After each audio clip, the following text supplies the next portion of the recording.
All right. Welcome back to the Branding Laboratory. I am Devo, your host. I am the Chief Experience Officer of the Brand Storyteller and, of course, the host of this fantastic podcast. If you're here, you know that this is the place where we're going to strip back all of the glossy marketing veneers to uncover some of the raw truths of business and leadership and personal growth. And today's episode is no different from that. We're going to talk about breaking the mold and redefining what's possible in an ultra competitive product industry. And our guest today is Filip Keuppens. Sorry, let me say that again. Our guest today is Filip Keuppens. He is the executive vice president of the Pickle Juice company. And he has taken a unique product, Pickle Juice, and it's crazy to me because I love pickles and I love pickle juice. He has taken this unique product from humble beginnings to a multi-million-dollar category-leading brand with over 15,000 distribution points across the planet, domestically and globally. And that's a big old deal. But today's conversation is not going to be about just pickles or juice. It's going to be we're going to dive into innovation and resilience and how Filip's forward-thinking leadership has carved a space for disruption in the consumer goods industry, which is a very hard thing to do. We're going to learn a little bit about his journey, his leadership philosophy, and what it really takes to scale a brand in a very crowded marketplace. So grab your metaphorical lab coat. We're about to experiment with some seriously thought-provoking ideas. If there's anything about me, I don't ask easy questions, and we're going to see if Filip's up for the challenge. So before we get started, my shameless plug. Don't forget to subscribe, share, comment. Your engagement really helps me keep these conversations going. And if you're ready to uncover your unique brand blueprint, please check me out on thebrandstoryteller.com and learn a little bit about what we do, help you share your message to a broader audience and crystallize exactly who you are and how you show up in the world. Right on. All right, so Filip, welcome to the Brand Laboratory, man. I'm honored that you're here. I have a box of your pickle juice. Try to put that on the camera. This dude took pickle juice, man.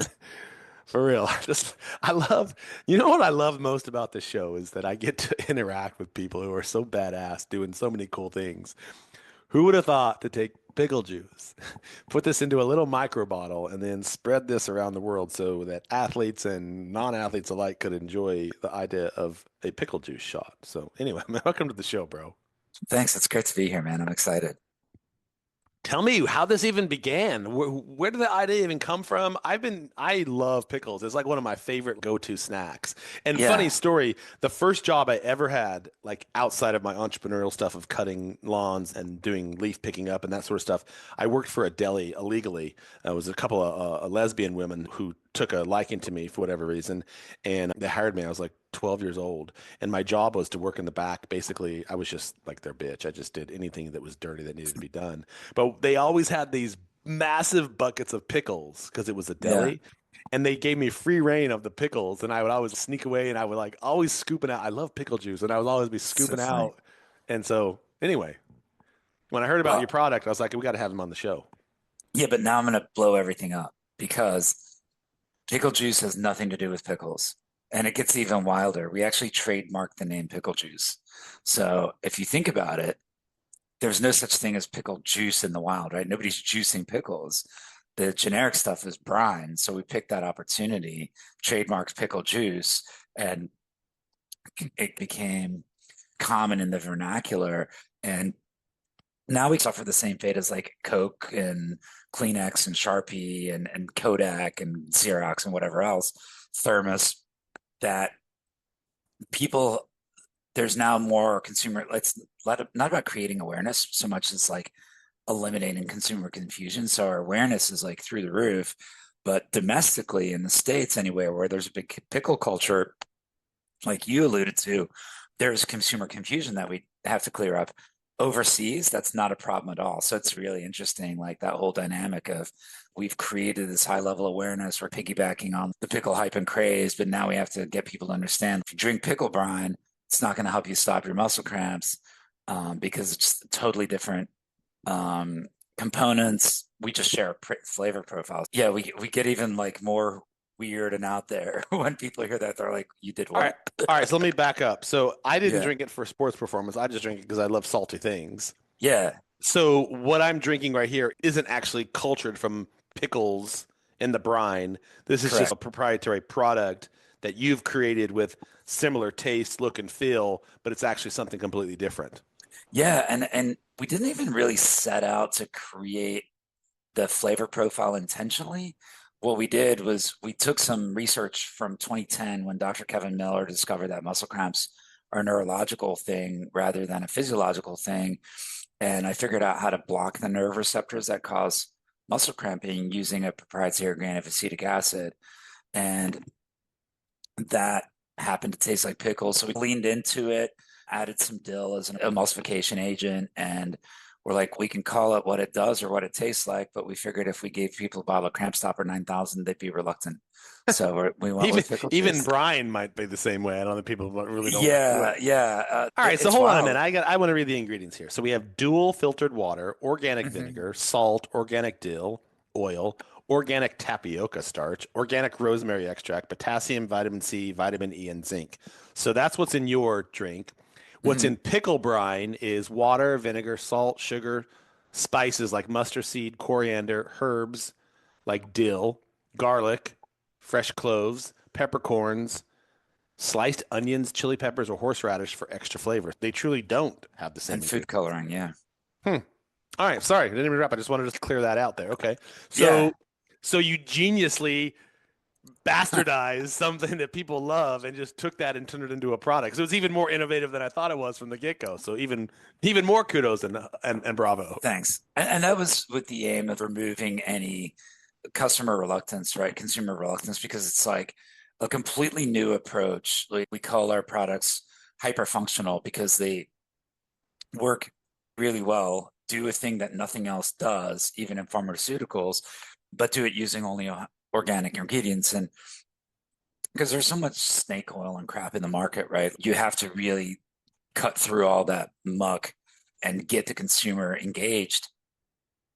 So we felt that removing any intimidation barriers, trying to have our label read as cleanly as possible would be the way to go. And now we spent a lot of our efforts creating sort of awareness between the two. Like we have this whole like Save the Pickles campaign. We started a fake nonprofit called SaveThePickles.org, and we have these two mascots, Peter and Piper Pickle. Um, it's in the vein of the Chick-fil-A Eat More Chicken thing, right? Mhm. Where we're like, um, the mission statement for Save the Pickles is every year, or the vision statement, every year, millions of pickles sacrifice their lives because people drink their habitat. Stop drinking brine, save the pickles, and drink pickle juice. So we have fun with it. I I love wanted to it. do like a picket line, but the rest of the people I work with was like, that's a terrible idea. You're going to cause a riot. I'm like, I come on, had be no, hilarious. I had no idea. So, who is your market? Like, who are you marketing for with this concept right now? Yeah, so that's the other thing that's unique about our product is that it crosses so many demographics. 50% of Americans suffer leg cramping or muscle cramping in some shape or form. Um, and it's not just elite athletes. We call that like our credibility play. Like when you see it on the NFL sidelines or in international soccer, cricket, rugby, whatever, where we have big presence, that's not really where we generate our revenue. We generate our revenue from mom buying at Walmart, but the credibility comes from these high profile athletes. It creates an aspirational component. But really, a lot of our customers are the boomers and the seniors that are getting older and they're more prone to nighttime cramps and stuff. And that's a huge component of our revenue. So it's more like the high profile athlete is gets the awareness out there, creates credibility, creates the aspirational story for young weekend warriors or high school athletes or college athletes or whatever. But then that translates to aged care facilities, medical facilities to address the nighttime leg cramping, which is incredibly common. So we created this hybrid between traditional CPG experiential and mission-based models and smashed them all together. Took what we felt were the most applicable and best aspects of all of them, and that's how we go to market. So, it's the potassium that's the kicker? What is Mhm. it that's actually the beneficial health ingredient The besides vinegar. the vinegar? And It's so, the vinegar. vinegar is what alleviates cramps. Kinda. So the a muscle cramp is a neurological response to a physiological trigger. So when you get a cramp, if you've ever had a muscle cramp, it's usually preceded by like twinging or whatever. I get them all the time because I don't know why. I'm an athlete and I play a lot of soccer. So Yeah. at the end of a long day of soccer, for example, I'll be lying in bed and my whole leg just locks up on me. So if you're getting it during exercise, it's usually preceded like twinging. It's coming. Hmm. That twinging is your brain trying to affect a like a solution from the inside out. So it's saying, hey, something's wrong with that muscle. Let's try to massage it, right? So you get that it's rapid flexion and extension. At some point, the release signal can't keep up with the engaged signal. So you get this hyper engagement in the muscle, and that's what we call a muscle cramp or a Charlie horse. What we do is we disrupt that single signal by overwhelming it with information. And we overwhelm that signal using acetic acid because I was able to identify like the same neural pathway that sends that signal, processes certain types of flavor profiles and really sour, and that specific range that we identified is processed by the same nerve receptors. So it's like creating a traffic jam. If you imagine a bunch of cars trying to get into a tunnel and it just all jams up because they can't all get in at the same time, we're trying to do that at the neurological level. And that's why if you get a cramp, you drink this in 60 seconds or less, it's completely gone because we don't have to wait for absorption. It's wild. It's unreal how well it works. So you're not actually fixing the cramp, you're blocking the signal that causes the cramp. Yeah, we're fixing the cramp in that we're addressing the root cause of it rather than the symptoms. Hmm. And all the other stuff out there, whether it be salt tablets or stretching, hydration, massage, all that stuff, that's addressing the symptoms, but not the cause.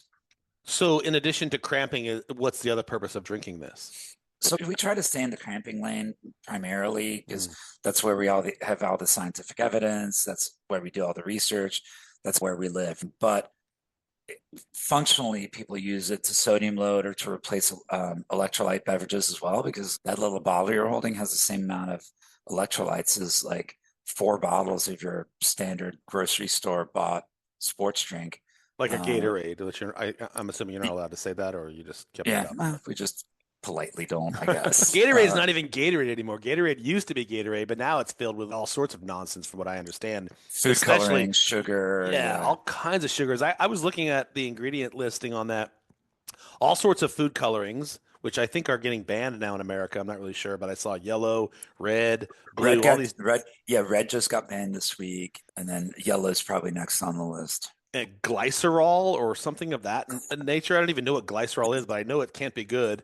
There was like food starches in it, potassium citrate, citric acid, dextrose, all these different things. And I'm like, when I was a kid playing sports and Gatorade first came out, pre Michael Jordan days, it was none of that stuff. Because you can go back and look at the labels, it did not have any of those ingredients in it that it Yeah. has today. All right, so who is your competition? I'm assuming that people who drink Gatorade and sports drinks of that nature are in the same space or trying to market in the same space?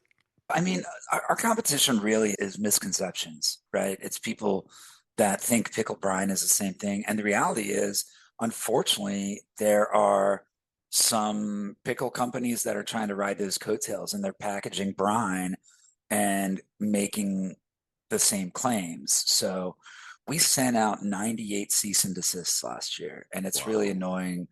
It's unfortunate to have to do that because nobody wants to be like everybody just wants to go on about pursuing their own passions and dreams, and you don't want to have to deal with people just copycatting and that stuff. So it's a disappointing side of business, but a reality nonetheless. So we do have some companies out there that are packaging brine thinking there's a market for their brine. And the problem is that then creates consumer misconceptions because they'll go drink that and be like, oh, it doesn't work. Yeah, because it's not the same thing. So I just forgive me for asking. The same problem that you're solving the solution for is actually creating a problem for you in a sense. So it's almost like a double-edged sword. Am I hearing you right? So Yeah. why brand it that way in the first place? If you're trying to piggyback off this idea of drinking pickle juice, but the idea of drinking pickle juice is now being misappropriated, is that more harmful to you than helpful? Now it probably is, but when we relaunched the brand 10 years ago, it helped because there was no consumer barrier, and it Mm-hmm. also helped us get placement at certain retailers in the pickle set. So what was beneficial then probably hurts a bit now And we're looking at innovating some new stuff that takes the same functionality and science and repackages it into different demographic specific sort of applications. It's funny because earlier I said if I gave you a bottle of Cramp Stopper 9000, like you'd be like, oh, this is snake oil. But now we're like designing something that might actually be the That name. that We don't actually know. might be the name, cramp Um, juice. yeah, or something ridiculous because what we're trying to do Then you're is, gonna get menstrual market for women only. and we're doing some research on that, but the mechanism that causes that discomfort is inconsistent with how muscle cramps are induced. So we've got some anecdotal stuff, but we won't make any claims unless we can prove it. We've got studies to back it. So we're looking at that because obviously that's a an ailment that people have been looking for solutions for a long time. I have two teenage daughters and I grew up with nine sisters, so I can attest to that. I Oh want to go gosh. back to your origin on this. So you're not a scientist from what I can read, but yet you came up with this sort of research and discovery on your own. Can you just take me into that avenue for a minute, how you came across this idea, or at least the genius of it, and then was like, hey, I'm going to take this, create that, piggyback off of this, and here we go. Voila, I have a genius idea. Yeah, so the company was existed and they were pretty much packaging like fortified pickle brine. The guy who originally formulated it owned a pickle company. They were piggybacking on the pickle craze. I had the opportunity to join the company. I was consulting, and after the bottom fell out of the DVD and Blu-ray market, because I was with Fox and Warner Brothers Oh, doing okay. that, and saw this opportunity, and they're like, "Hey, come join the company," and the things worked out for it to do so. At the time, there were three partners. It was me and two other guys. The guy had since retired, so I took over the day to day, and the other guy's more of it's the typical trio of the money guy, the ops guy, and the concept guy. Mhm. And then the ops guy retired, and it was desperation as a mother of all invention, right? I knew we needed something that had a higher level of differentiation, was more functional, my coupled with my perception that companies need to be completely transparent now because everybody knows everything about everything, Mhm. and we don't control our narratives, right? If you want a really fun exercise, go read ads from like the 70s and 80s, Yeah. and the claims they make are insane Like because tobacco. yeah, 9 out of 10 doctors recommend this cigarette. Yeah. You would have But doctors come on the TV show and be like, yeah, man, I like smoke every day. yeah, it's crazy because you can't like the access to data was so much more limited. What are you going to go check out an Hmm. encyclopedia and look up a specific study? Like, you're not going to go to the library and spin through microfiches to see if these claims are true or not. I But think you would, but I'm not, most people wouldn't. maybe, Yeah. yeah, okay, maybe I don't have that much of a life. So what? No, I'm kidding. I would be Uh, too. I'd be with you. I'd be like, wait, can I borrow that one? yeah. So I'm a student of the game. No talent, student of the game. I, a lot of people ask me how I got successful in sports, and I said I had to work a lot harder at the things I could control because the talent wasn't there. I say the same thing. I played college football and I was not the best athlete, but I cheated my way through because I watched copious amounts of film. Every game that I was playing, any opponent, I knew what was happening before the play happened. And I could anticipate based upon the movement of the fingers, the way they stood in their stance, the way the quarterback would draw out a signal. I literally observed and watched everything. And that's how I excelled at sports. I always knew what was going to happen before it happened. It's pretty cool, right? Like, not to get off track too much, but when I coach rugby now at a pretty high level, and I'm on the I was the commissioner for USA Sevens for a couple of years, and Oh, now I'm wow. on the competition committee. So I'm pretty involved in rugby, not just domestically but internationally as well. And it's fascinating how the misconception of high level athletes as it pertains to like intellect and reasoning and reaction abilities for, oh, these guys are just dumb jocks, and it gets pretty cerebral when you get to a certain level where these guys are pretty bright people because you have to be able to like read, assess, respond, react so quickly, and then do it while applying a physical trait, which is Have you cool. seen a modern day quarterback when their wristbands flip up and then it's literally a book on their wristband? Like they have Yeah, to understand all the subtleties and nuances of that. It's insane to me. I'm totally with you. Bro, there's no such thing as a dumb jock. Like jocks literally have to understand so many elements of this before they can actually participate. So I coupled with the love that you. discipline of training, right? I mean, Yeah. I remember when I was training for the World Cup in '07, and had a full-time job. So I was in the gym from 5 to 7 a.m. every morning, then training Tuesdays and Thursdays for 3 hours after work, and then all day Saturday. It's just recovery sessions Sunday. And it's just people don't realize. And it's funny. I love the dumb jock moniker because it's not really. But yeah, it was practical application. And I went to an engineering school and didn't I studied business and stuff, but I always had a knack for kind of the ones and zeros approach to things. And in graduate school, I studied Keynesian economics, which taught me the problem expansion theory. Yeah, So you are a dumb jock. I apply that to everything. So it's okay, we need to solve this problem. And I was like, can I achieve the same efficacy while extracting all the crap? So I just broke everything down to the like fundamentals. Same way you would break a tackle down, right? It's first, it's sight, foot position, angle of attack, initiating contact, all those things we break down into single elements and then combine them at the end to Mhm. create a proper tackle. Same thing with this. So I just took those concepts and identified each individual property of each individual ingredient and then found the functionality, isolated that and worked around that and then reformulated it. Didn't take that long actually from a relative perspective.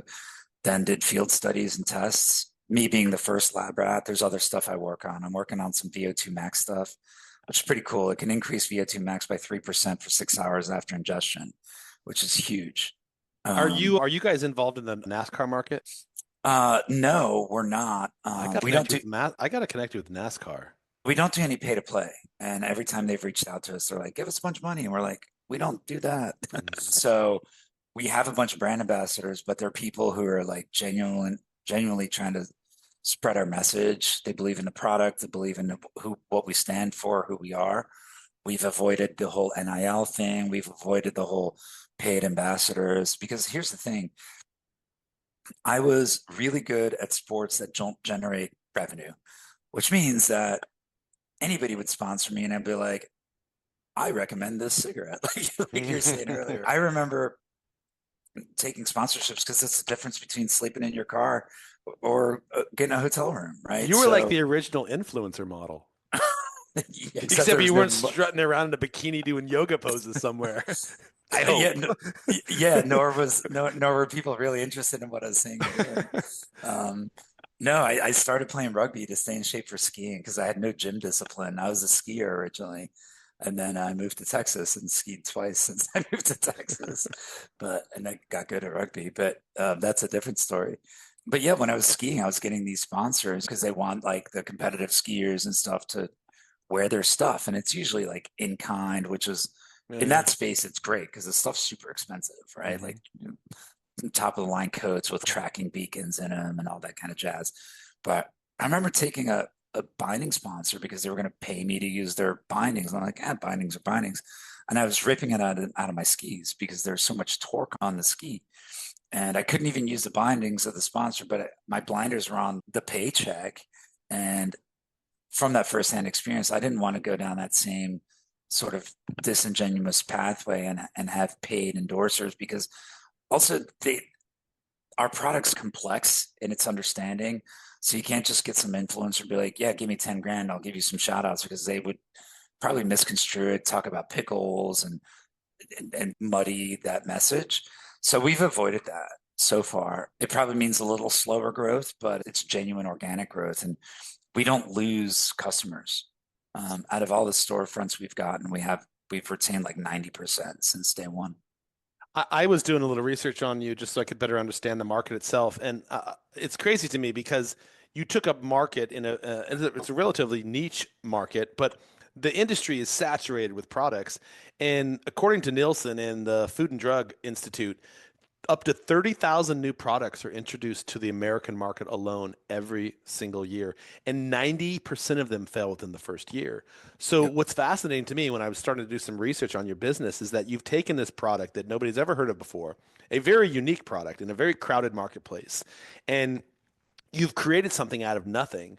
And I'm just fascinated by some of the innovation, the philosophy, the branding behind it, because branding is like literally how you got this message. And you said Argentinian soccer team and things of that nature. If you Mhm. had to sort of distill your personal philosophy of what you've done in the last few years with this company down into just a few words, what does that look like and sound like to you?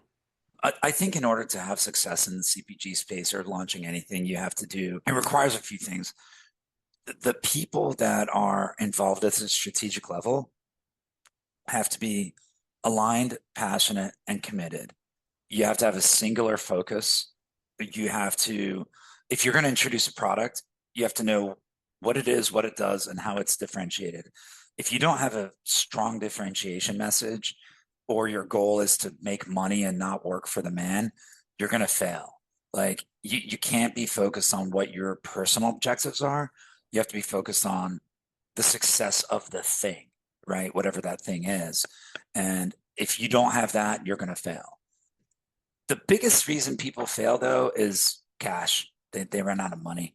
So you have to make sure that you have all the boring, non sexy parts of the business handled. Do you have your overhead covered?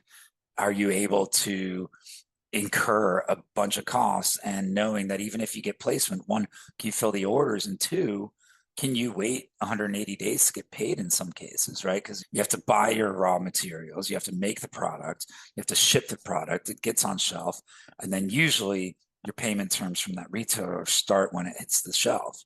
And some of them are going to force you to do 60-day terms. So you're by now, you're after that whole cycle's complete because if you're a new startup company, you're not going to get terms with your vendors. They're going to make you pay cash up front. So Mm. now you're holding that money for 180 days. Can you do that? And that's to get revenue on one unit. So I think understanding the complexity and the scale is really critical, and finding the right people to work with and partner with, and then having an absurd ability to take big risk. I remember talking to Steve, who retired. Man, it's crazy. Every single week we have a conversation that could potentially put this company out of business. There's some issue that if we handle it wrong, we go out of business because we can't afford it. Now we're okay. We can absorb some stuff, but I think that's what it is. I probably said six things. You asked for one.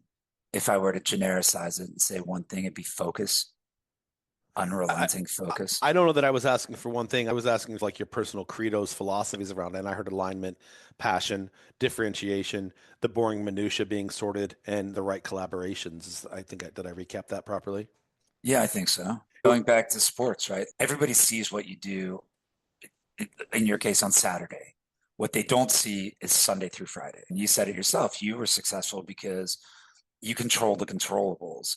You knew more about your opponent than the opponent even knew about themselves. An interesting anecdote is, do you remember Jason Varitek, the catcher Hmm. for the Yeah, Red yeah, yeah. Sox? Uh-huh. Do you know the last time he went to the All-Star game, he was batting 194 I and he don't know went the to the data. All-Star No, game? I don't know the data. So we all know that's not a great batting average, especially for an all-star catcher. But the opposing team's earned run average was one entire run lower when Veritek was behind the plate versus any other catcher, because he called a game so well based on every bat, knowing every single batter's strength, weaknesses, nuances. Mm, And that dude, his knowledge, you don't have to score a run if you're taking one off the board yeah. for the other person. So I think it's understanding that depth of focus and knowing that, hey, the idea of working for yourself or being an entrepreneur is great, but realize that you're going to work harder for a lot less money and a lot less security and a lot more stress than going to some safe job that Hmm. where your pathway is carved out. But you also won't know what you're made of.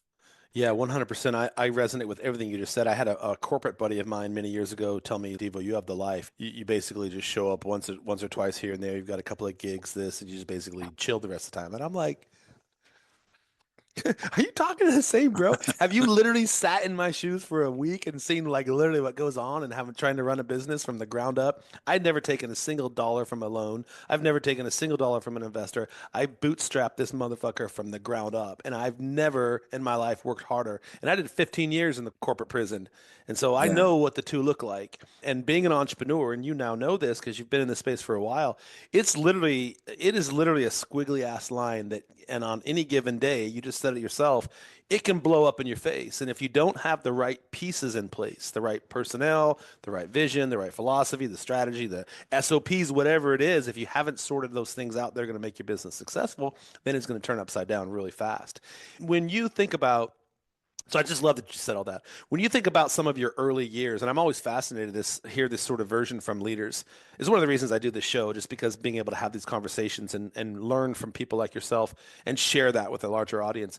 When you think about younger Philippe, are you American, by the way? What's your background? Because you don't hear I you am don't see now. Yeah, I'm from Belgium originally. Belgium. Moved here Got it. when I was 7, Goodness. and got pretty Americanized. Went to school in the U.S., but that's why I got good at skiing and rugby because I sucked Got at it. all of your sports. So I had to find some stuff you guys sucked at too. I was just Uh, fascinated by the name Philippe because you don't really meet too many Americans with the name Philippe. So I assumed either you were like somewhere from like Latin America or something else. So or anyhow, had like hippie parents or yeah, something. happy parents, right? Either one are um, cool stories. But when you think about younger Philippe and your trajectory to where you are now, do you look back at that and think about the different ways you've changed and evolved as a leader and as a human and sort of some of the beliefs or philosophies that you held many years ago? And how have those changed over time to the Philippe of 2025? being completely honest, and I was in the military and I was an athlete and I was all that stuff. And I bought into the bullshit that you have to be like hyper confident, never admit fault or weakness and all that stuff. And honestly, man, that's a load of crap. Hmm. And I think vulnerability and accountability are signs of strength in my book, not weakness. Because if you can't grow and be the best you can possibly be without having self-awareness, personal accountability, a constant desire for improvement. But if you're running around acting like you know everything, A, nobody's going to want to collaborate with you because Hmm. you're a dick. Hmm. B, you're really looking for you're gonna find yourself in echo chambers. And you're just looking for to validate your preconceptions. All you need to do is go on social media and you can validate any preconception. You can throw out the most crazy idea that you could think of right now. Oranges rule the world, and I could probably find some bullshit to say, here's proof that the orange industry rules the world, or it's some nonsense. You could literally come up with anything, and you can find somebody to validate that preconception. So having the humility and the self-awareness and desire for truth over validation of preconceptions, I think is something that I wish I picked up earlier. And also having eliminating all the muck, right? Again, I keep coming back to the sports analogy because you and I understand it. I always thought it was really funny whenever somebody would talk trash to me in a game. And I was like, oh, you're that insecure. You're that worried about me that you can't just beat me straight up. And whenever somebody talked trash to me, I was like, I've already beat you Hmm. because I'm that in your head that you have to worry about me and you have to distract me because you can't beat me when I'm at my best. So you need a lesser version of me to compete against. I'm not going to give you that. I already know you've shown your hand. And for me, that's the funniest thing about trash talkers. That's Like, interesting that you say that. I just finished watching the Michael Jordan show on Netflix, but that dude talks so much trash. and I was gonna He say went deep. He went deep, man. he went hardcore. Scott, did you Yeah. watch that show? No, but I knew that. No, look, here's the Dude, thing. Scottie You Pippen was like, this was the dirtiest motherfucker on the planet. He would literally research before his opponents. oh, So like he would, your yeah, niece is sick with the flu. he would Like, know shit about family and stuff, and he would use that on the court. yeah, Scottie Pippen was like, I am just prayed every day that I was always going to be a bull and never had to face Michael Jordan because this dude would know all my demons. And I was yeah. like, so interesting that you say that, and I But it agree with requires that. you as an athlete. Because here's the thing. I'm also going to guess that the GOAT didn't waste his time with people that didn't respond to it. What's the point? Like he knew the psychology ahead of time. Yeah. Yeah, because some people thrive off others talking trash to you. Like, Hmm. I thought it was great. If somebody talked trash to me, I'd take that as a compliment. It sounds weird, but I'm like, wait, I'm in this dude's head. Hey, Hmm. thanks for spending so much time researching me because you respect me enough to do that. The guy you don't respect is the guy like, what's your name again? Have I played against you before? That's the biggest time to disrespect where you just don't know the dude. Great, you just ruined my bubble. Nobody talked a lot of shit to me. I was joking. Oh, that's funny. I love that. So you said something that the vulnerability piece and the collaboration piece is a big to me, and I feel you on that one because I was just having this conversation, Philippe, earlier at the conversation, my podcast before you, and we were talking about this muddled mix of bullshit that we were brought up on. This idea of be the best, compete, kill everybody, be first in class, all these sort of Western mentalities where it's like collaboration is thrown out the door and everyone's your competition, this sort of thing. And I never really understood that. Even being a team sports player my whole life, I never really understood that. But it wasn't really until the last few years of my life, and this is the question where I'm going to my question, that I really started to wake up to the messages that were true to me. I was on this trajectory of live the corporate dream, make a lot of money, do all these really things, but I was living a vapid existence. And it wasn't until I left the corporate world, got divorced, and had all these tragedies like multiplying in my life that I was really forced to sit back and look at my role and how I was showing up in the world. So you said you wish you had learned some of these things like vulnerability and compassion and things earlier in your life. But then again, do you really? Because in the process of you learning all these things, you became a better version of yourself because of all that bullshit, right? Sure. So would you trade it away? Is what I'm asking. I guess what I'm saying is I wish I wasn't so resistant to it. Right. Early on.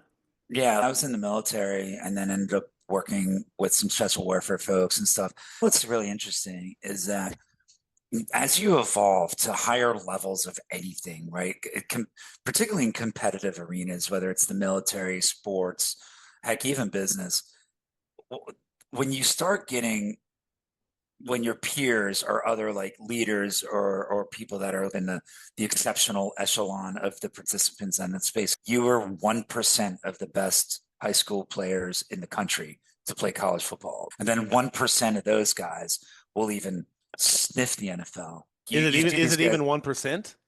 Yeah, I think that's the generic thing they Yeah, say percent. But like in the military, it was the same thing. Like these dudes in special warfare groups, they're like first name guys. They don't get really hung up with the, the nonsensical stuff that's aimed at compartmentalizing and making people very rigid and be like, be this, because those folks don't have that capacity of thinking independently in a way that here's the tools, use these tools to achieve the thing. Like business leaders, the top performers on sports clubs, they look at playbooks as awareness of where people are going to be, but not just the telling you what they're going to do, yeah. Hmm. right? Because you're reading what's going on in the field. But if you can read a play, you know where people are going to go. Hmm. And then you have to then interpret what you're going to do with it. But I think when you get to lower tiers, people know what they have to do because they're told to do it, but they don't know why. And I think you get to the why, and that's when stuff gets starts evolving. But being so close to that, you're just so focused on doing the what Hmm. because you're not exploring the why. You're not questioning things. You're not trying to understand things, and you're certainly not trying to reinvent things. Mm. And that's what the whole. I wish I'd adopted that earlier because I would have had. It was probably my early 30s when I started like having a willingness to just break the mold. And just because everybody else is doing it a certain way doesn't mean that's the right way, Yeah, right? I agree with that. Mine was middle 30s when I finally got slapped in the face and was forced to come to terms with who I was as an individual and really ask myself, am I happy with how I'm showing up right now? So I think it happens differently for different people at different time periods, but I've always looked back and thought, and again, this is my question to you, the same question I ask myself. I know where I am today. I know where I was 15 years ago. If I could have eliminated this 15 years of growth and pain and trauma and turbulence or whatever it was that brought me to this current space and time, would you have traded that away or still gone through that journey? Yeah, I don't like the idea of regrets, right? Mm-hmm. There are certainly some things in hindsight I wouldn't have done, some certain life decisions I made, or people I chose to allow into my life, or Mm-hmm. people I chose to trust that I probably in hindsight, that was probably a naive thing to do. But I'm also, I struggle with your question because I'm like, if I'm here anyway, who cares what the pathway looked like? But I hear what you're saying. A lot of these hurdles and pains and stumps, I tell people all the time, I prefer hiring people that have faced some level of adversity and know how to fight.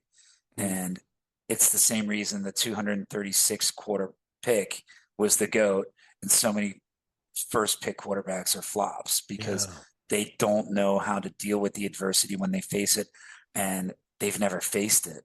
And that's why you look at guys like Ryan Leaf and Johnny Manziel and others who are just phenomenal flops because they've never had to deal with adversity. And when they're faced with the challenge, it blows up because they're not trained. So I think to answer your question, I've become better at dealing with adversity and showing up in the way that I am and knowing who to allow in my life and who's seeking to take advantage and being aware of that. I don't think I would have had that depth of knowledge without the process. Yeah, we have to stub our toes before we realize the rock is hard, right? I like that. When did you have a good upbringing as a child? Good parents taught you values, taught you things that helped you distill down meaning over matter, or was this all self-taught? I had the weirdest upbringing because I had a very privileged upbringing simultaneously with a very underprivileged upbringing. My father moved to the States and did really well, worked a ton, so he wasn't at the games and stuff. He spent 3 hours commuting to and from work every day. So I certainly don't fault the guy. And he gave us everything we wanted, get roof overhead, food, good schools, all that jazz. But it was a very European style upbringing. It was give you the tools to succeed and not coddle you by being driving you to Little League and all that shit. We were very independent. Part of that was the Gen X latchkey thing, but we had all the tools and resources and schooling. Simultaneously, my biological mother, from whom I'm now estranged, but she fell on some rough times, ended up in government housing and living in a pretty rough section of the city in Belgium.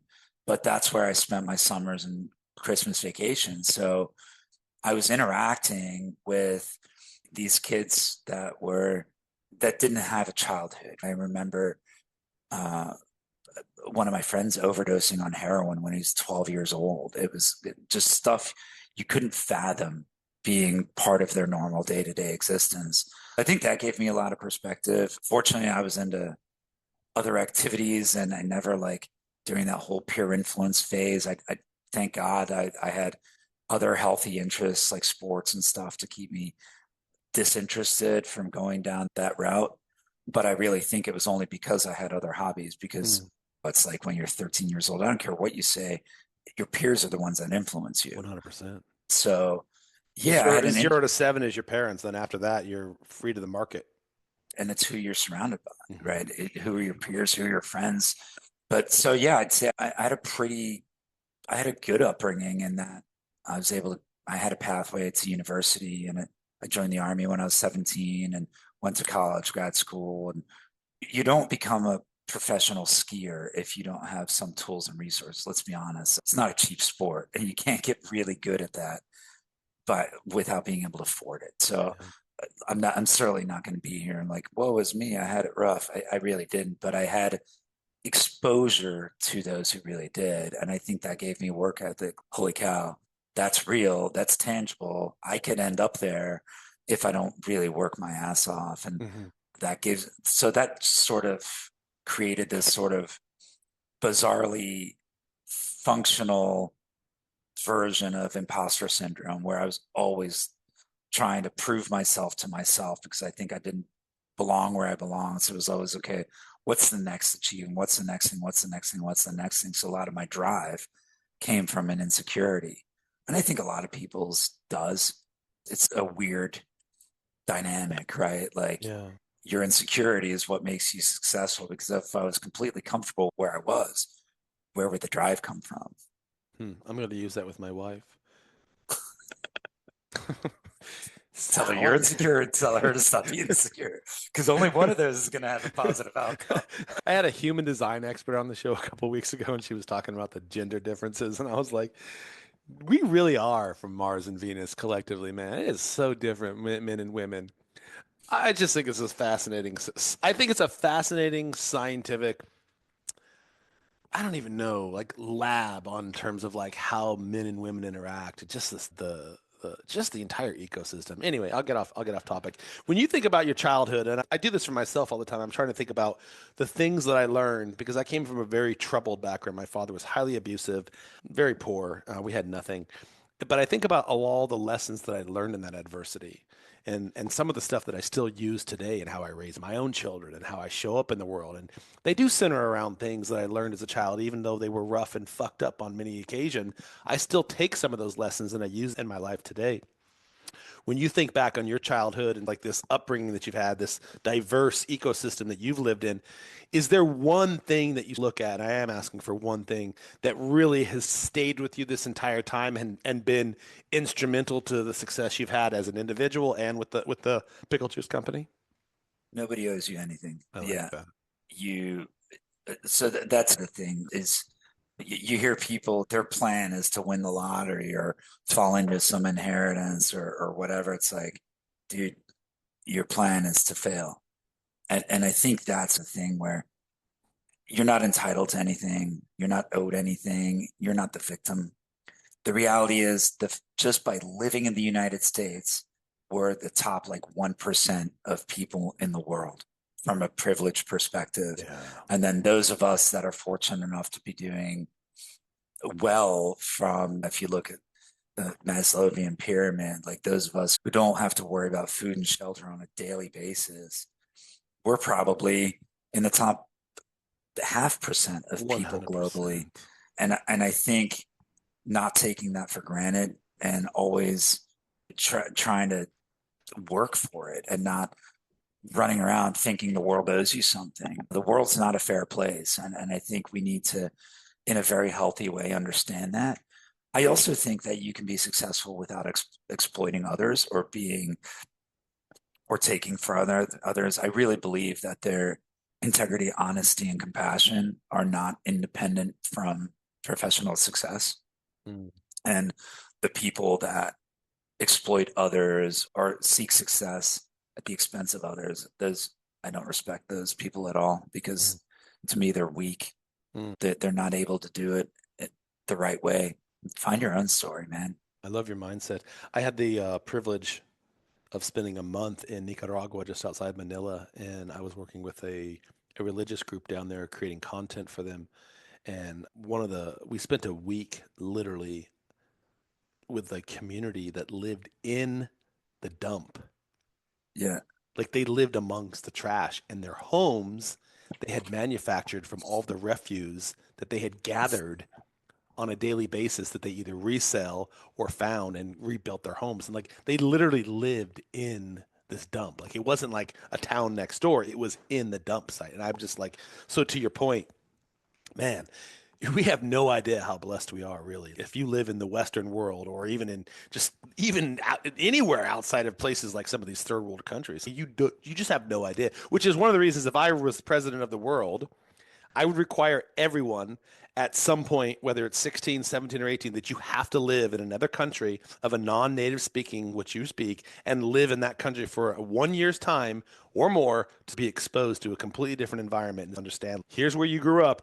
Bro, there's a whole other world on the other side of the world, literally. I love Yeah, some of and the things that you I said. think it's great. That's a great advice, especially in today's domestic political landscape. Like we live in this like world of extremism, Yeah. right? Like it's either right wing extreme or left wing extreme, and people look for these echo chambers, and you're either one or the other, which I think is bananas. Silly. But these people on both sides, I'm not picking political sides here, buy into this stuff that's just overtly not real. Hmm. And all it takes is one trip outside the country to understand some of this stuff that's just overtly propagandized that Hmm. people are driving decisions with and driving their opinion of the world on, having never seen it. Like, I live in Texas and I've met people that have never left Texas, let alone the country, the state. Where in Texas And are you? I'm in Dallas, just Dallas. outside. Yeah, the My company's just outside Dallas. I'm in Dallas proper. I'm actually headed to Texas soon. One of my really close friends and my business coach, he lives in Austin, so I'm gonna head down there. I don't Nice. know how far Austin is from Dallas, but if you're Like nearby, 3 hours. we should connect. Yeah. I love how you took something, and for the last part of the call, if I may, still. I want a little bit more about how you have disrupted the norm because you took a product that's very unconventional. You created something out of nothing and you turned it into a category leader. If you were talking to other entrepreneurs that have this product idea, whatever it may be, what advice would you give them to take risks or have the courage to bet on something that most people would just consider like you're crazy, man? People are going to think you're crazy anyway. They did. Mm. They called me crazy for years and thought I'd lost my rocker or gone off my rocker. But I think the thing is be true about what you're offering. If you're just offering another widget with no differentiation and you just don't want, if your motivation is self self-centered, meaning I don't want to work for somebody else. I want to become independently wealthy. I want to this. You're going to fail. Your focus has to be on the product and being really honest about that product's relevance in the market. Because if you don't have something you're trying to will your way into being relevant, you won't be. You have to have something that's genuine, that offers genuine differentiation, whatever it is. Try to solve a problem. And yeah, the problem doesn't necessarily have to be a new thing. It could be a new approach to a thing, right? It could be a new way of doing a thing. It could be associating with a thing. I've got a Mm. buddy of mine, Wes, who made a ton of money selling oversized cupcakes in Austin. And then he founded a beverage company that he since sold and called Clean Energy. And it was a kombucha energy drink. There's a billion of those, but 50% of his profits go to help people in recovery. That's his passion project. That's what he's about. He created this mission that resonated with people. So I feel I'm happy to substitute my purchase of a comparable product for that because I support his mission of helping Mm. people. So I think that's a way to differentiate. So there are different ways to differentiate. Are you solving a problem that's not solved? Are Mm. you giving people a reason that they haven't had before? But find something that's different. Mm. And it can't be about what you want. You have to hope that your vision takes care of you on the back end. And I'd say that with anything. I tell people here, look, nobody works for anybody here in this company. We all work for the company. We just have different roles. And if I'm not contributing, then I need to hold myself accountable the same way I would anybody else because nobody's here to collect a free paycheck, least alone me. Right. And I feel that the people that are benefiting the most from an organization's success should have the most responsibility and accountability. What did you mean by it can't just be about you? Meaning your motivation can't be about yourself. It has to be about the thing. It can't, Which is not saying the same thing of being passionate about your product. It just can't be the motivation like I want to do this because I want to make a lot of money. Is that what you're trying to say? right, So the right. motivation should be centered around serving other people in some capacity. That's the antithesis of that. Maximizing the success of your thing, Mm. right? And not because how many people have you met that they're onto something good, but then they start living a lavish lifestyle and taking a disproportionate amount of revenue out of their organization. And next thing the organization is floundering or money they should be reinvesting. They've now created this lifestyle that they can't reinvest the money they should be reinvesting. And it it either opens them up for competition, they can't deal with adversity, or whatever else it is. That's what I mean is you can't don't buy the Maserati too early is Got it. what I Got told it. people. You I talk a lot only say about that because at one point I drove a Maserati and I hated it. you talk a lot about differentiation, and I couldn't agree with you more. I always talk about this idea of creating this unique value proposition that uniquely qualifies you to solve a problem that's different than everyone else's in some way, shape, or form. How do you balance this idea of differentiation, though, in a very crowded marketplace, but at the same time ensure that your product still remains accessible for a large audience to consume it? Mhm. No, that's a great question. And it's a balance. You have to be aware of like market demands and market needs and serve those needs, right? I know that there's a certain price point we can play at and understanding I try to view things from the consumer's perspective. When I go into a buyer meeting, I try to understand what are this buyer's KPIs. The same way you studied an opponent, I would study buyers and markets and say, okay, what is this buyer looking for in a product? Is it terms? Is it turns? Is it price? Is it margin? Because if I'm telling them features and benefits that have nothing to do with them, I'm going to lose the room. So you have to you have to meet your audience where they reside. Mm, And that goes for consumers too. What's a consumer need? How do I meet it? And how much are they going to pay for it? mm, And it's not overthinking things. And I think that's part of the joy of being a smaller company rather than a huge conglomerate that's trying to protect their brand and existing image or legacy or whatever, or the people within there are just trying to justify their existence. Like you can respond quickly to needs. mm. And fortunately, in my experience with Fox and Warner Brothers, where we were releasing 6 new items every single week, allowed us to take risks and experiment. Like we're not going to take a risk with Avatar, but there's some smaller films we could execute on concepts. And I learned a lot during that process because you launch 6 products every week, essentially, right? Every Tuesday, say an average of 6 new movies came out on DVD. Every one of those has different launch strategies. So we got to do a lot of trial and error in the commerce lab, if you will. That's the second Avatar reference that I've had today on podcasts. Interesting. Random. Most people never even hear of that movie. You talked a little bit about being the crazy man in the room, even with this idea of the pickle juice. I think for me, and by the way, I love what you just said, this whole idea of perception is reality, understanding and meeting your customer where they are and understanding their perspective on the product and then understanding what that looks like so that you can at least speak that jargon, speak that language with them to solve that problem, right? Not just your potential of it. But this idea of being crazy and the odds against you and just standing out and nobody believes in you, how do you convince other people, whether it's board members, whether it's your children, whether it's your partner, or whatever it is? How do you convince people that what you have, your vision, is the way to go when everything's up against you? It's clearly not in my personal life because I don't have kids or a wife. But professionally, honestly, I'm so data driven. I can't tell you how many times I've sat in a room and be like, look, we can sit here and argue all we want, but the facts are the facts and they're going to present themselves. Mm. And that's the beautiful thing about the truth. It always reveals itself. You can bullshit your way into a conversation, but the truth always reveals itself. And my personal opinion is I'd rather be correct than right, meaning I don't want to win an argument. I want to seek understanding and the truth, and I always want to learn. So if I have a preconception and it's wrong, I want to know it's wrong. I don't want to sit here and try to convince somebody about my thing that may not be the correct thing. So I think when it comes to convincing people about something, I just find as much data as I can and I support it with facts rather than passion. Or not passion. I'm obviously passionate about what I do, but facts rather than hypothesis. You identify the market need, you prove the solution. You say, look, 50% of people cramp. I got a thing that stops cramping. Here's our market. Here's our case use scenario.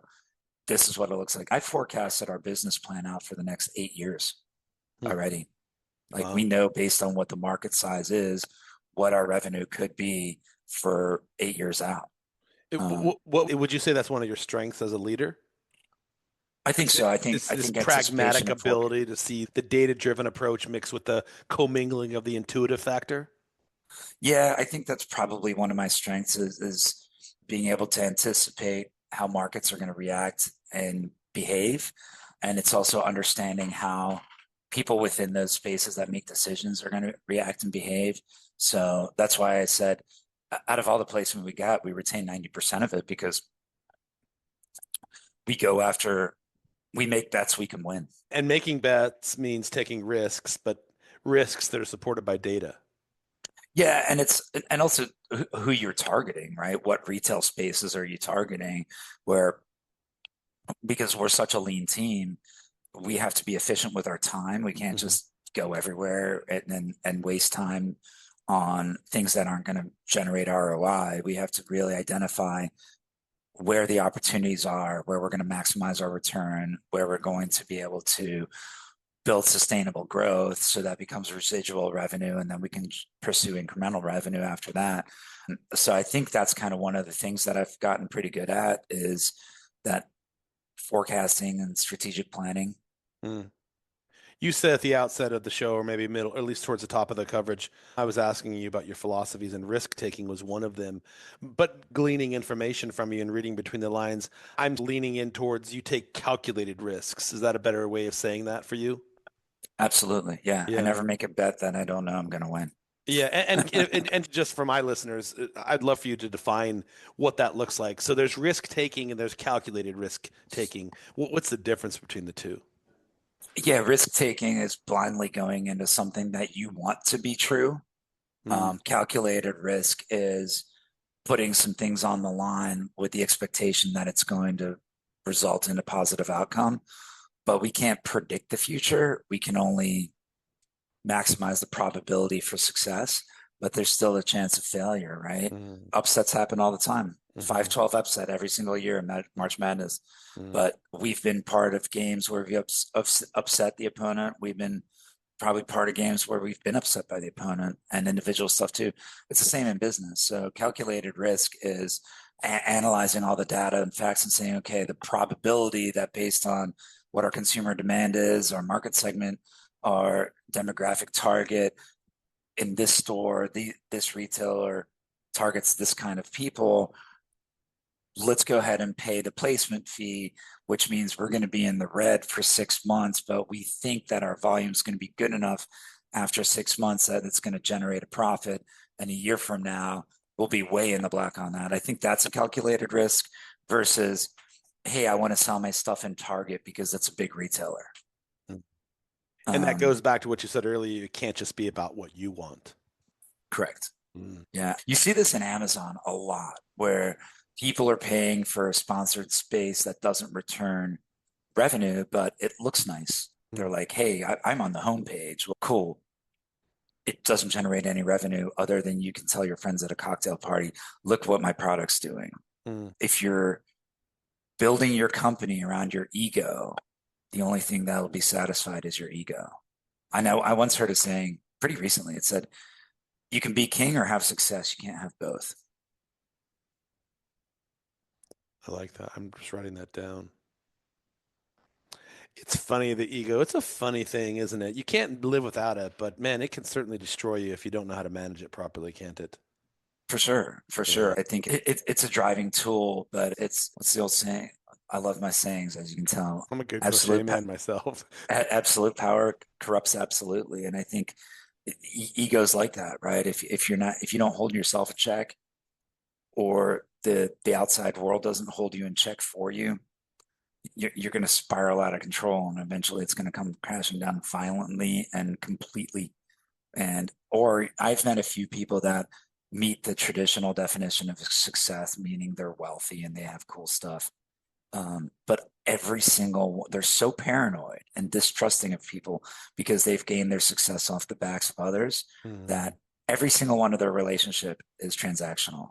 mm, And it's sad. There's no depth and they're not happy mm, because it's one of these things where you're like, man, nobody's coming to your funeral. mm. That's a morbid way to think, but it's you've never heard those people been spoken of positively in rooms that they're not in. And I want my professional legacy to be people going, that guy did it the right way.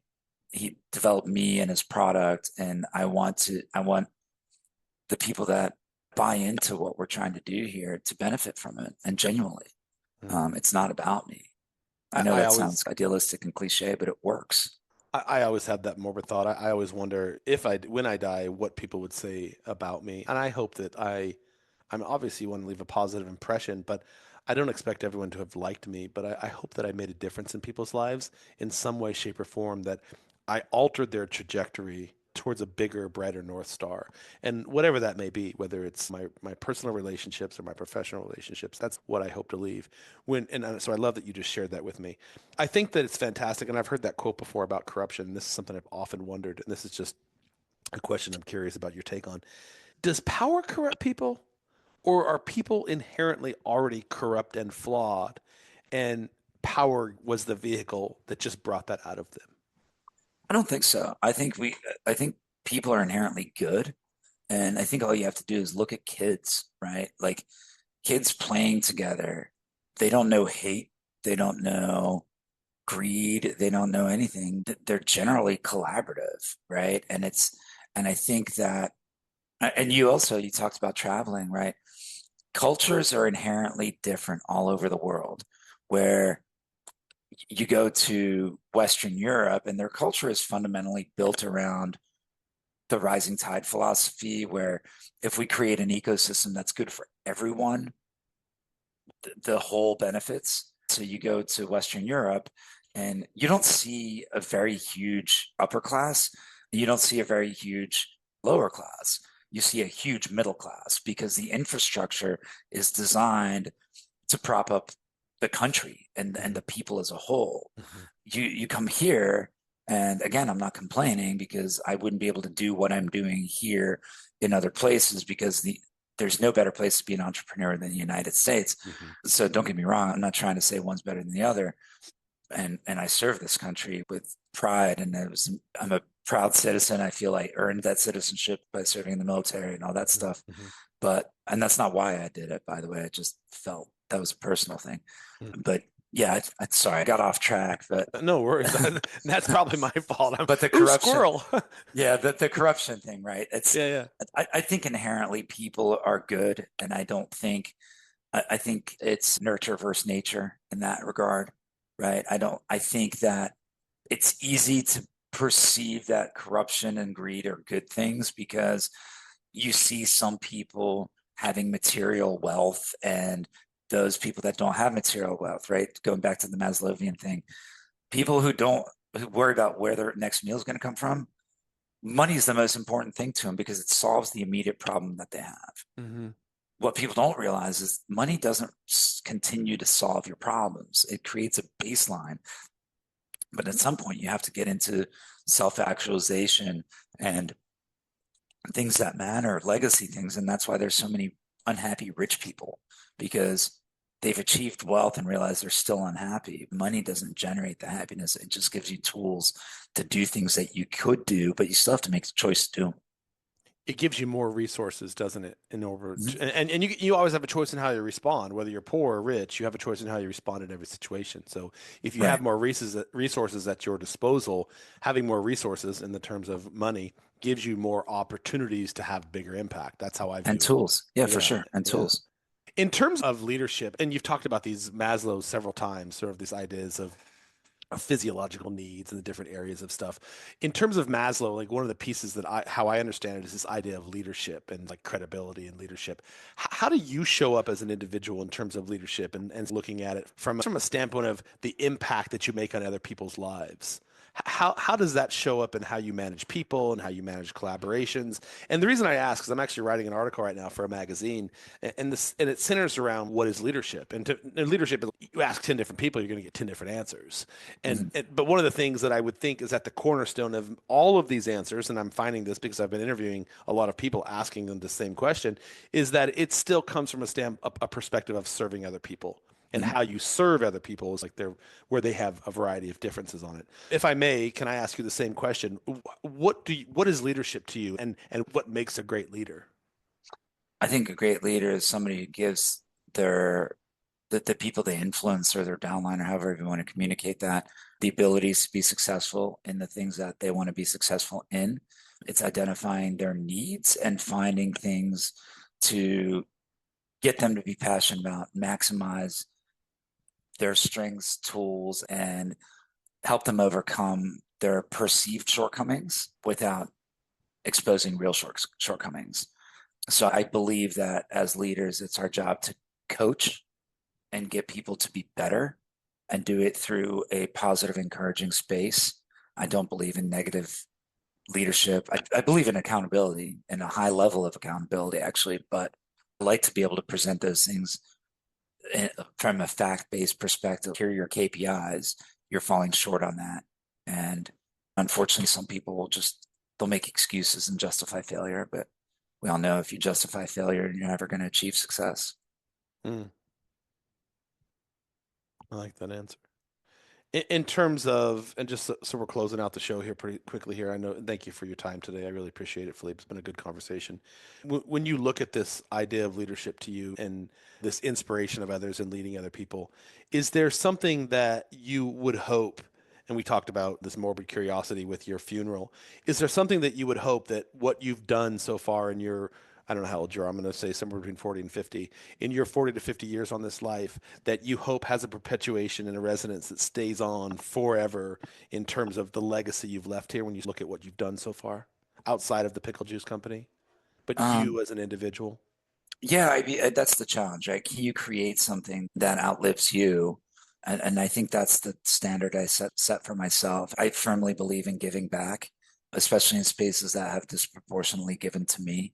That's why I've been so involved in rugby after I stopped playing, because the game gave me so much Mm. and gave me so much access. And I don't care who you are, to be able to represent your country in anything. And Mhm. when you get in the huddle and it's 1, 2, 3 USA, and that just it's so real to be able to say that. And I don't care if it's basket weaving or whatever, right, or rugby or whatever. But I do believe in that philosophy of giving back, and I'd like to think that I've given back in a sustainable way where I've influenced others. I think one of the biggest compliments I can get is once in a while players will come up to me that I coached years ago and they're like, "You were right." Mm. And that happened to me a while ago, and that just made me feel really good. Where in the moment they're resistant, maybe, sometimes not, but when they come back to you after the fact and like, hey, everything you said was right. Mhm. And I think that's pretty cool. That's a sign that you've made some type of impact on somebody, right? My 15-year-old daughter said that to me recently, and she's up until this point, I'm like, does she ever even listen to anything I say? But it's finally starting to click in. I'm like, That's son of awesome. a bitch, he actually was listening all this time. So Yeah. that just goes to show, man, you have to be patient with the process and not try to force the issue. As Hmm. Lao Tzu would say, be like water, flow. So, Hmm. man, I can't thank you enough. This has been a phenomenal conversation. I appreciate you giving me your time and energy, and I know you've got a bunch of shitload of things on your plate. So, thanks for stepping Likewise, man. into I the really gap. appreciate it. And yeah, I enjoy the direction you took it. It's a lot of Cool. fun. Yeah, it was a good podcast, and you dropped a shit ton of information. So I've been thinking about what I'm going to do with all these notes because I have all these amazing notes that I take from these podcasts and trying to figure out like what do I do with all this stuff because there's so many cool things that everyone's dropping. Anyhow, I really appreciate it. What's the best way if people did want to connect with you? Is there a specific way they can find you on LinkedIn, Instagram? Is there anything that I can share with the world? Yeah, picklepower.com. We are real people behind those contact forms. Find me on LinkedIn, Facebook. But yeah, I'm pretty easy to find. If you Google FILIP pickle, you're gonna, I think you're only gonna find one person. I tell people I try to live an honest and transparent life because I'm the easiest person to find on the internet. Man, it's been a good conversation. I really appreciate your insights and sharing your journey with us and your vulnerability and candor was really what I think inspired me the most. There was a lot of lessons that you dropped from risk taking to alignment to nobody owes you anything. And I really appreciate some of the takes. That's all I got to say, man. Appreciate your time. Thank you so much. Yeah, thank you. Have a great one, man. Thanks You for the too. time. I really appreciate it. You too, brother. Bye. I never ceases to amaze me the amount of amazing individuals and conversations that this podcast has generated for me, and I hope for you as well. Philippe's insights and his philosophy on innovation and leadership were nothing short of inspiring. And again, he just dropped so many different knowledge pieces that it's clear that what he's built with the Pickle Juice Company, it's not just a product, it's a dare I say it's a movement, a testament to the power of thinking differently and leading with purpose and innovation and pragmatic risk taking in terms of understanding what you're getting yourself into and being willing to step into that space. So anyway, wonderful show. Philippe, thank you again. Picklepower.com is where you can find his company. I've got some of his juice boxes. I'm going to get some more from him. Again, I didn't know it was in pickle brine, but who cares? I love it. Now I'm going to see if I can help with some new branding. Anyway, for our listeners, thank you for joining me today. We have uncovered a lot and really specifically what it takes to disrupt a market, scale with some intention, and lead with vulnerability, dare I say. If you're an entrepreneur or you're a leader looking to carve your own path, I hope you are leaving with a bevy of ideas and a reminder that innovation starts with yourself. Really, it does. It starts with being in alignment and understanding your values and understanding what you're passionate about and how can you differentiate yourself and how can you find a way to find partners that you can collaborate with and build things and take risks, pragmatic risks, and understanding that you always have a choice in how you respond to everything and that nobody owes you a damn thing and it's the onus is on you to build your empire, to build your business, to build your life, to build yourself. And Philippe reminded me of that, reminded us of that in every way, shape, and form. Thank you for joining us today. For everyone tuning in, be sure to follow Philippe and the Pickle Juice Company on social media, on their website, picklepower.com. And if you want to learn more about his incredible journey and maybe you want to work for him or maybe you want to connect with him in your own way, shape, or form, whether it's through a podcast or something else. And as always, please do not forget to subscribe and share this podcast with anyone who is hungry for some insights and wants to learn and be inspired by some of the amazing leaders that I bring on the show. And shameless plug, if you're ready to uncover your own branding blueprint, please visit me on thebrandstoryteller.com. Until next time, I am Devo reminding you that the most brilliant brands start from within. See you on the other side.